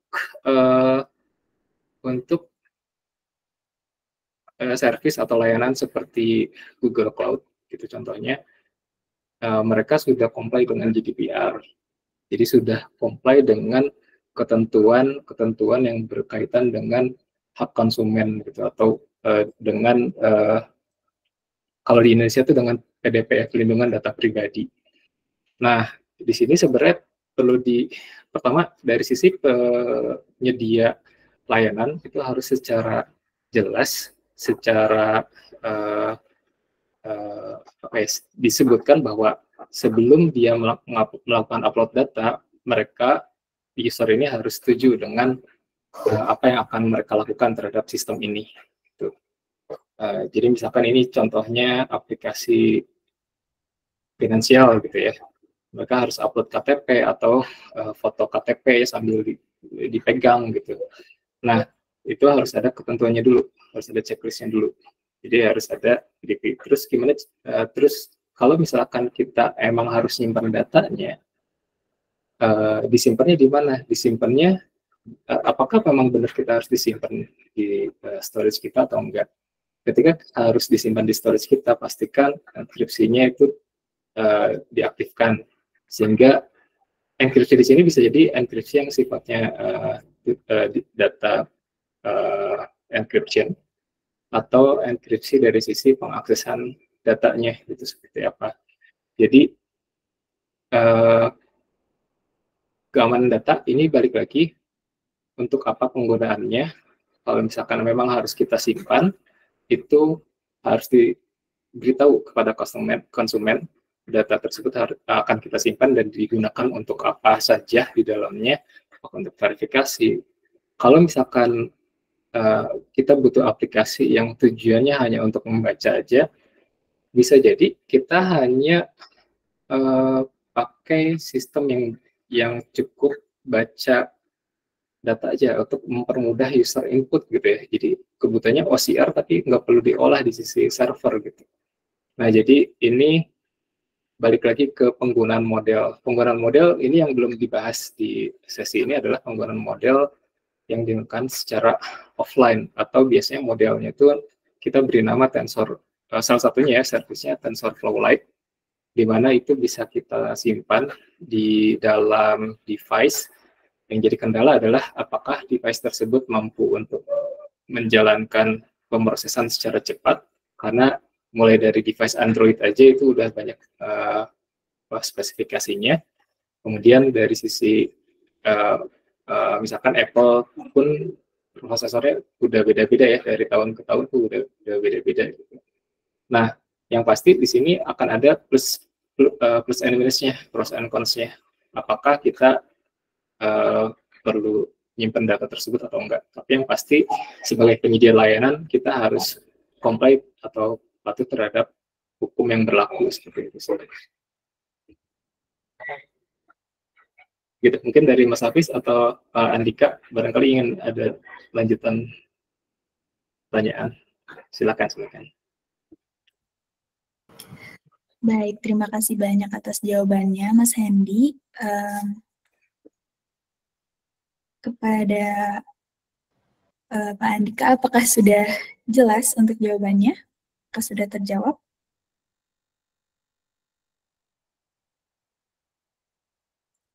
Baik, kalau begitu. Untuk pertanyaan selanjutnya, boleh kepada Bapak dan Ibu untuk komen atau boleh langsung on mic atau raise hand untuk menyampaikan pertanyaannya.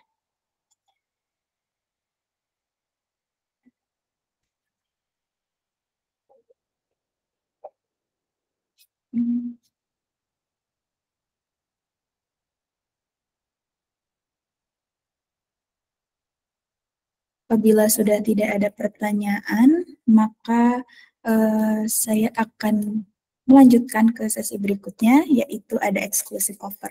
Jadi, untuk Bapak dan Ibu, saya berikan waktu sampai 20.50 untuk memberikan pertanyaan.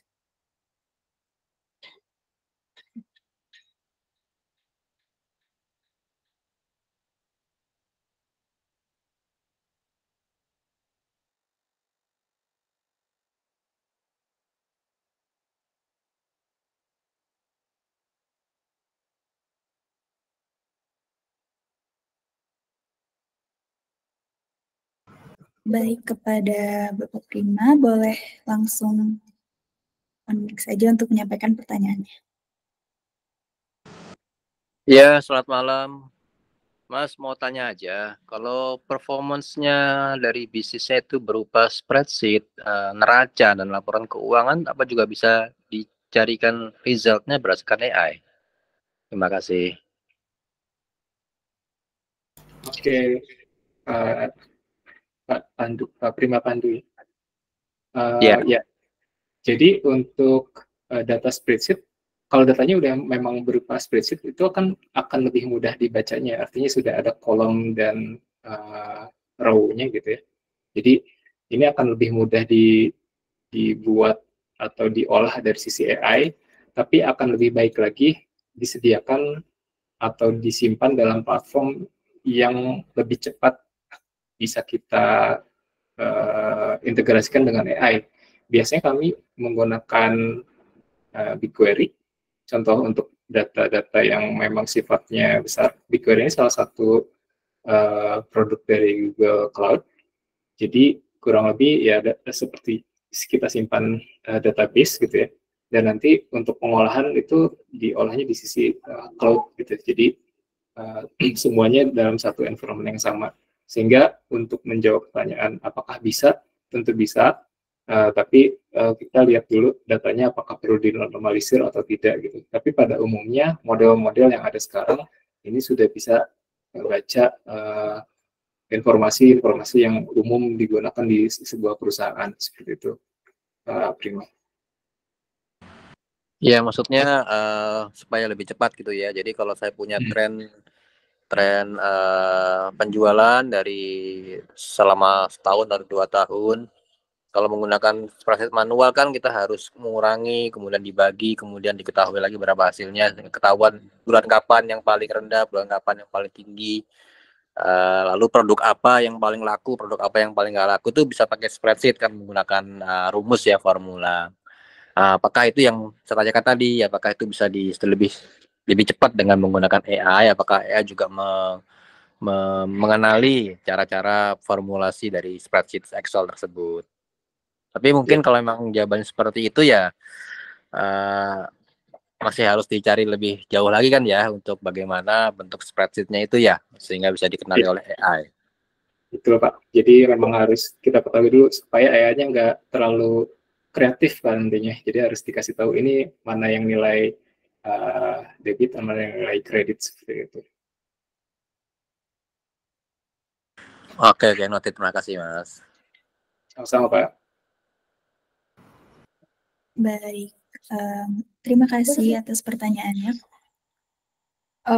Ternyata masih ada beberapa pertanyaan lagi di kolom komentar. Untuk Ibu Aldela Rose, mungkin bisa langsung on mic atau on cam saja untuk menyampaikan pertanyaannya.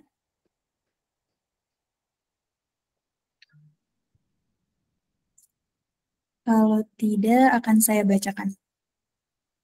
Selain untuk analisa data penjualan, apakah bisa digunakan untuk analisa performance ads dari Meta, Facebook, atau Google Ads?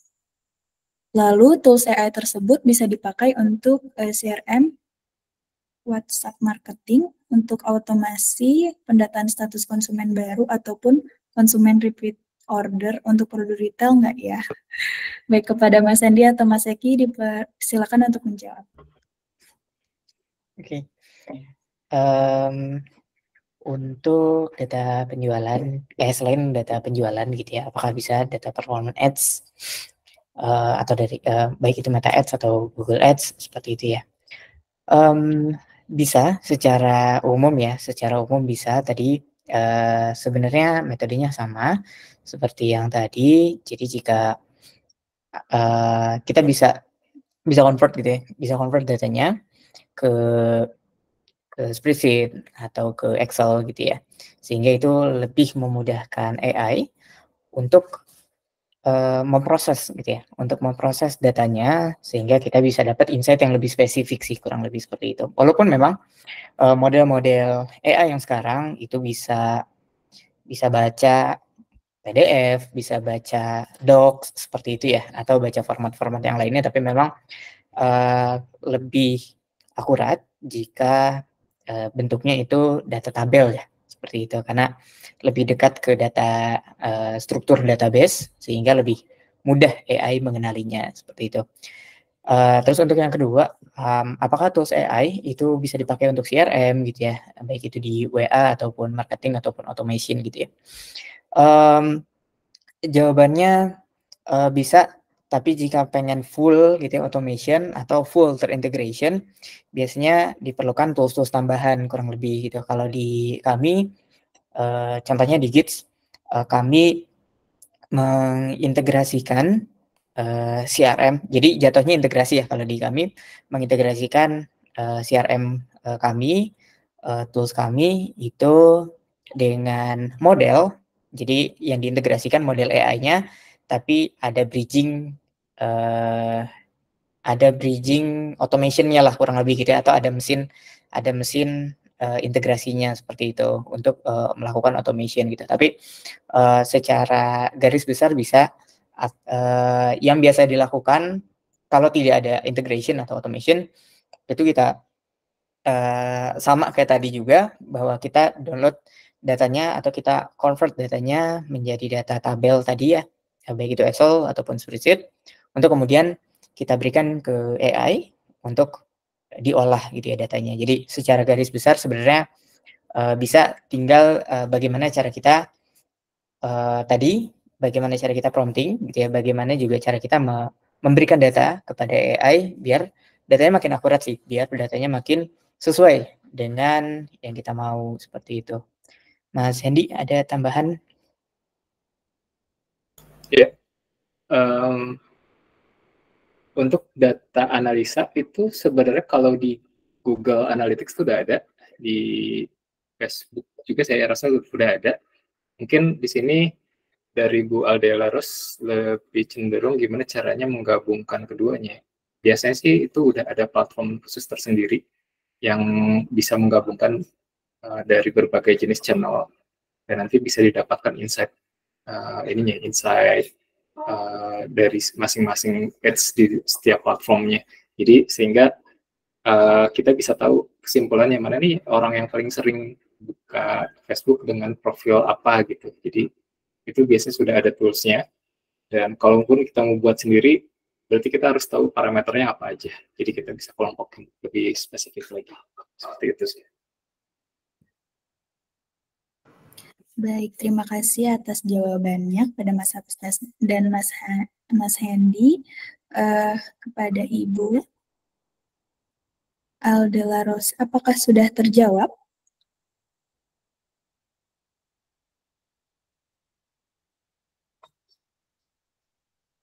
Baik, terima kasih.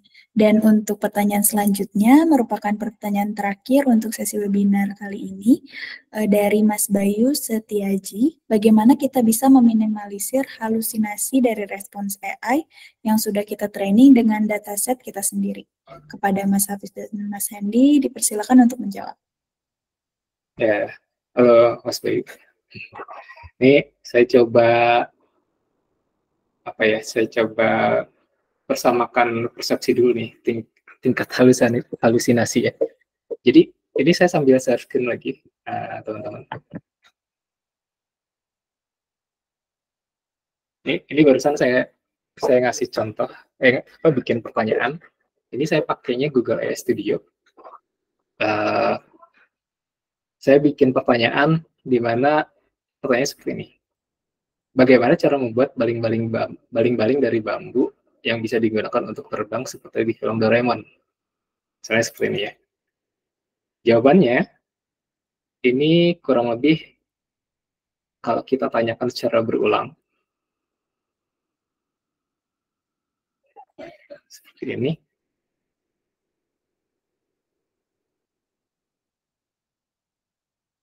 Oke, kita lihat kata per katanya.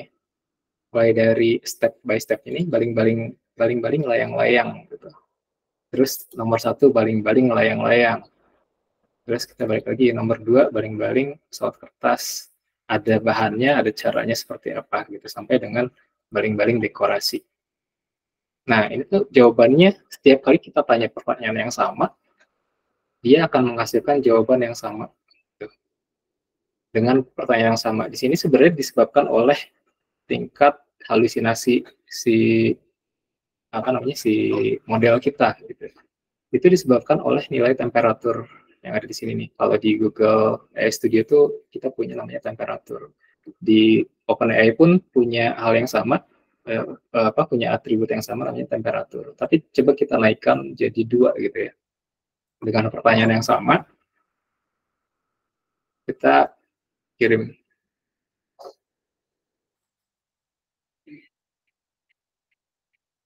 Oke, jawabannya udah mulai beda nih. Baling-baling bambu layang dengan sentuhan sihir, dengan ekor bambu, dan juga baling-baling mesin waktu yang berkilauan. Terus kalau kita tanya lagi,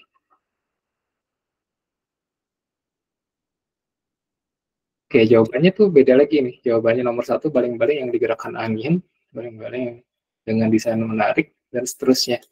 Jadi di sini sebenarnya tingkat halusinasi si AI itu bisa kita tentukan dari nilai temperatur gitu.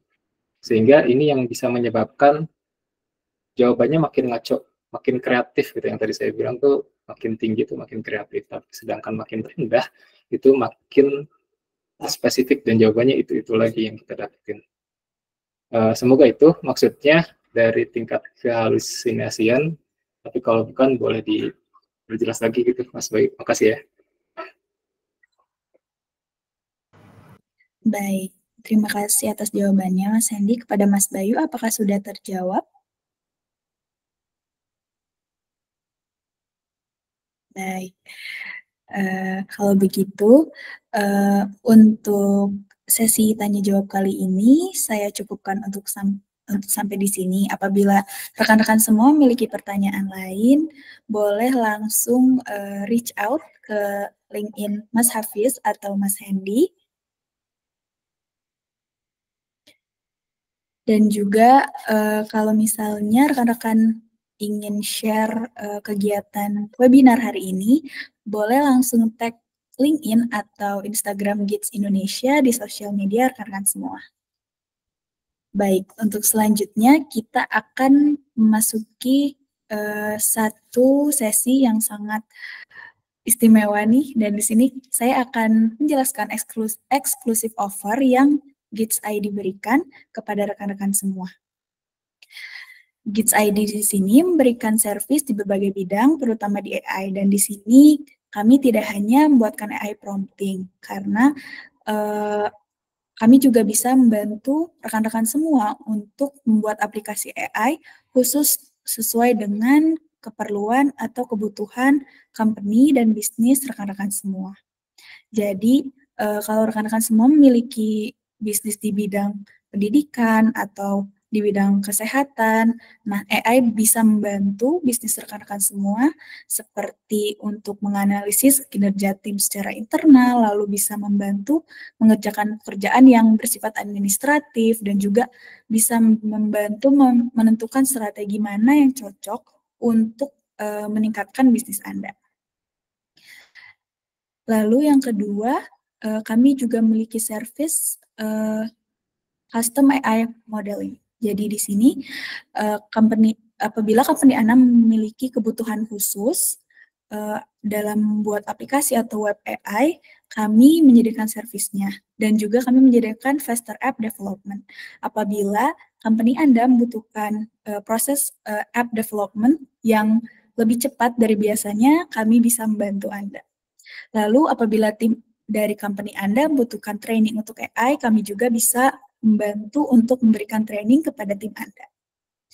Lalu kami juga memiliki service lain seperti mobile application and website development, dan juga IT support, app maintenance, dan quality testing. Lalu dengan menghubungi kami sampai pada tanggal 13 September yang bertepatan dengan ulang tahun GITS ID yang ke-16, rekan-rekan semua bisa mendapatkan special offer, yaitu diskon sebesar 16% untuk service app atau AI maupun training, sesuai dengan kebutuhan Bapak, Ibu, dan rekan-rekan semuanya. Jadi hubungi kami sekarang dengan scan kode QR atau dengan menghubungi nomor kami, dan boleh untuk mengambil foto dulu QR code-nya untuk disimpan nanti, karena offering diskon 16% ini hanya sampai tanggal 13 September 2024. Selain itu, kami juga memiliki beberapa lini bisnis dari GITS ID. Yang pertama ada Hytopia yang menyediakan talenta IT, lalu ada GITS Cloud yang menyediakan cloud solution dan digital workshop, lalu ada Utara yang menyediakan service desain seperti UI UX, logo, atau branding. Lalu apabila tim dari company Anda membutuhkan ingin belajar lebih mengenai teknis AI lebih dalam, bisa join akademinya SMK Dev dan juga UDK yang menyediakan solusi digital untuk lembaga edukasi. Selain itu, kami juga akan mengadakan webinar series yang kedua, episode yang kedua, yang berjudul AI Integration dan Innovation for Industries, yang akan dilaksanakan minggu depan, hari Jumat pada tanggal 13 September 2024. Dan webinar ini akan sangat spesial karena ini bertepatan dengan anniversary GITS yang ke-16 tahun. Jadi, Bapak Ibu semua jangan lupa dan jangan sampai ketinggalan untuk hadir di webinar kedua ini karena acaranya akan sangat menarik ya. Dan juga topiknya pun akan berbeda dengan speakernya yang berbeda gitu. Jadi akan sama-sama akan sangat-sangat insightful juga gitu. Lalu untuk bisa join ke webinar ini bisa dengan scan QR dan join grup. Dan apabila rekan-rekan ingin tahu update informasi mengenai GITS ID atau event dari GITS ID, bisa follow Instagram dan LinkedIn-nya juga. Selanjutnya, ada juga webinar dari salah satu lini bisnis kami, yaitu GITS Cloud, yang akan mengadakan webinar dengan topik yang lebih teknis, yaitu Prompt Design in Gemini and Vertex AI di hari Kamis depan. Dan speakernya adalah Mas Ibnu Sinawardi selaku Google Developer Expert. Dan linknya juga sudah tertera di poster webinar tersebut. Baik. Sebelum ditutup, saya harap kepada rekan-rekan yang tidak berhalangan untuk on-cam terlebih dahulu untuk sesi dokumentasi dan juga dengan menggunakan virtual background yang sudah di-share di email atau tadi pada saat pembukaan webinar.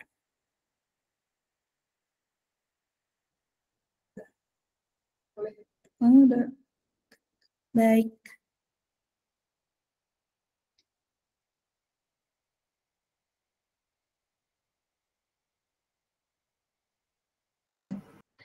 Baik.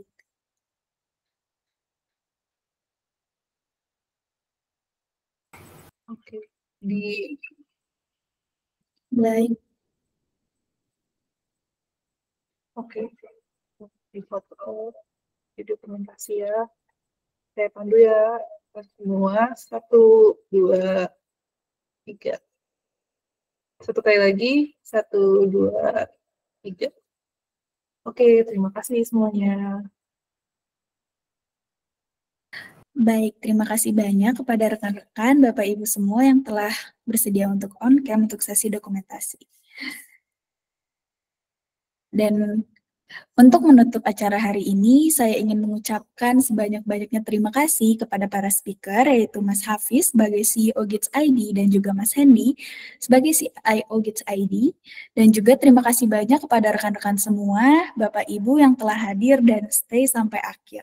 Semoga webinar ini bisa memberikan banyak manfaat dan juga membuka peluang kerjasama kita di masa depan.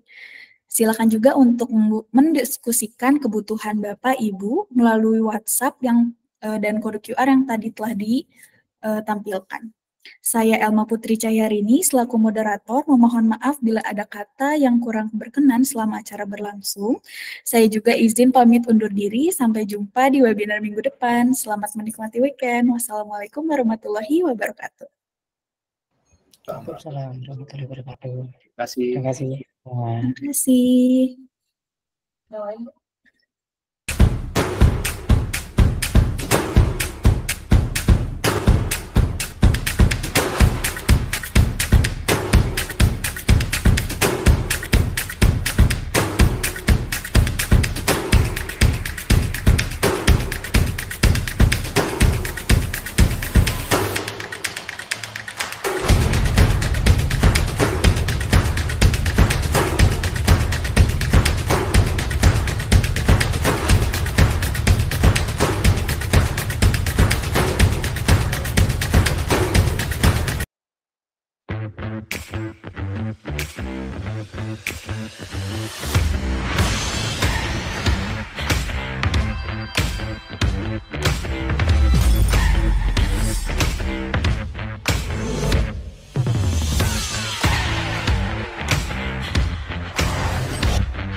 Nama saya Henry, saya dari Bank BRI. BRI sudah menggunakan layanan dari GITS itu sejak 2017.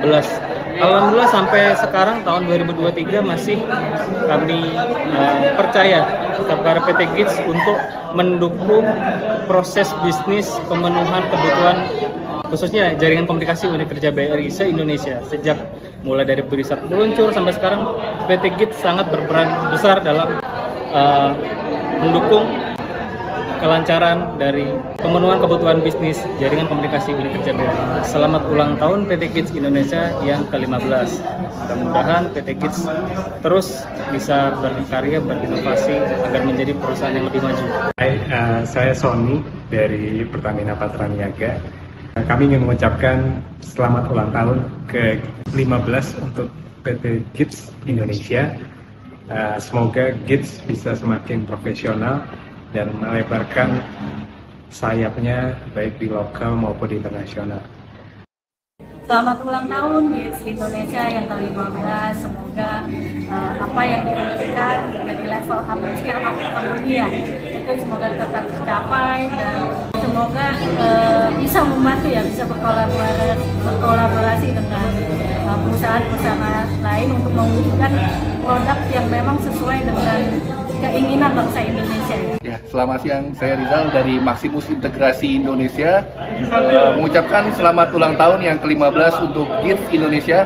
Semoga kerjasama kami selalu terjalin dengan erat dan juga GITS Indonesia selalu bisa bermanfaat dan selalu memberikan yang terbaik untuk negeri Indonesia. Halo semuanya, saya Indra dari PT Telekomunikasi Seluler atau Telkomsel. Selamat ulang tahun yang ke-15 untuk GITS Indonesia. Semoga semakin sukses dan bisa berkarya di internasional. GITS, our bigger impact.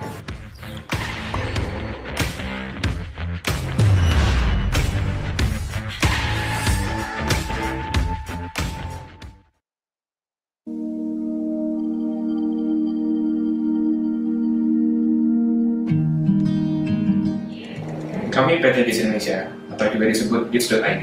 Kami berdiri tahun 2008, di mana kami memulai dengan sebuah misi. Kami ingin mengembangkan sebuah teknologi yang bisa memudahkan banyak orang. Karenanya kami memilih aplikasi mobile waktu itu. Kami memilih mobile karena kami melihat bahwa pengguna mobile itu paling banyak, dan mobile adalah tools paling personal yang dipegang oleh setiap orang, setiap hari. Misi kami adalah untuk scaling impact through teknologi. Jadi bagaimana menghasilkan impact sebesar-besarnya dengan teknologi yang kami buat. Dan untuk menghasilkan impact yang besar ini tidak hanya cukup dengan teknologi. Diperlukan juga racikan talent dan juga culture yang tepat untuk membuat teknologi yang tepat juga. Di sini kami menyediakan experience yang full untuk klien-klien kami, sehingga mulai dari product discovery, product development, hingga monitoring melalui cloud. Di sini kami tidak hanya berdevelop, tapi kami juga membangun klien-klien kami melalui culture yang tepat. Di dalam product discovery misalnya, kami memiliki metode yang kami sebut Discovery and Co-Creation atau DCC. Di dalam DCC ini kami melibatkan banyak stakeholder, mulai dari business owner, manager, usernya sendiri, dan teknologinya. Di sini dengan DCC ini kami bisa membuat teknologi yang paling tepat dan valid, sehingga kita tidak menghabiskan waktu untuk membuat fitur atau aplikasi yang sia-sia yang tidak dipakai oleh user. Kami telah dipercaya oleh puluhan klien, mulai dari multinational company, BUMN, hingga teknologi disruptor yang hyper growth. Kami telah membangun banyak solusi yang membuat perusahaan tersebut lebih kompetitif. Kami percaya bahwa bisnis kami di GITS.id berkembang bersama customer dan kliennya. Karenanya di setiap proyek dan aplikasi yang kami kembangkan, kami berusaha untuk selalu teknologi tersebut bisa mengembangkan bisnis dari klien-klien kami. Kami juga sangat menghargai mitra jangka panjang. Beberapa di antara klien-klien kami telah bermitra bersama kami lebih dari 5 tahun, bahkan sampai 10 tahun. Karenanya jika Anda mencari mitra jangka panjang yang terpercaya dan bisa membantu bisnis Anda berkembang, maka GITS adalah solusi. Kunci sukses GITS adalah kerja keras, tawakal, kerja smart, dan juga terus belajar. Dengan kita terus belajar, kita akan berusaha untuk beradaptasi terhadap teknologi. Dengan teknologi, kita bisa memberikan kebaikan kepada banyak orang. Tidak hanya 1, 2, 3, tapi hingga jutaan orang dapat memanfaatkan teknologi untuk meningkatkan kebaikan. We are eager to spread happiness through technology. Kami memiliki approach atau pendekatan yang sangat user-centric, sehingga di setiap pekerjaan kami memulai dari sudut pandang user untuk mengoptimalkan bagaimana aplikasi kami bisa digunakan secara optimal oleh user kami. Kami juga memiliki talent yang berpengalaman untuk membantu klien-klien kami, dan tentunya kami sangat menghargai transparansi untuk membangun long-term partnership dengan klien-klien kami. Latar belakang tim Kids sangat beragam, tidak hanya berasal dari Bandung atau headquarter kami, tapi tersebar dari berbagai daerah. Dan yang paling penting, kita semua harus dapat menjaga nilai-nilai perusahaan. Kami menyebutnya SIMPLE. S. Solid in solving problem. I. Initiative to innovate. M. Make progress. P. Professional. L. Learn continuously. Dan E. N. User focus. Hingga saat ini kami telah mengembangkan ratusan aplikasi mobile dan solusi cloud. Dan karena konsistensi ini, kami telah mendapatkan beberapa penghargaan, mulai dari Nokia Developer Champion, Intel Innovator, Google Developer Agency, hingga terakhir kami juga menjadi Google Cloud Partner. Kita tidak bisa sukses tanpa adanya tim yang solid dan juga saling support. Oleh karena itu, kami sangat menghargai kerja keras tim dan selalu mendorong meningkatkan value dan kinerja masing-masing melalui sharing komunitas, berkat di perusahaan, atau mengikuti acara-acara pelatihan yang ada di luar. Kids terus berusaha belajar dari pengalaman untuk nantinya dapat membantu bisnis Anda berkembang. Yuk kita sama-sama memberikan impact positif kepada jutaan orang melalui teknologi dan juga kultur kerja yang profesional.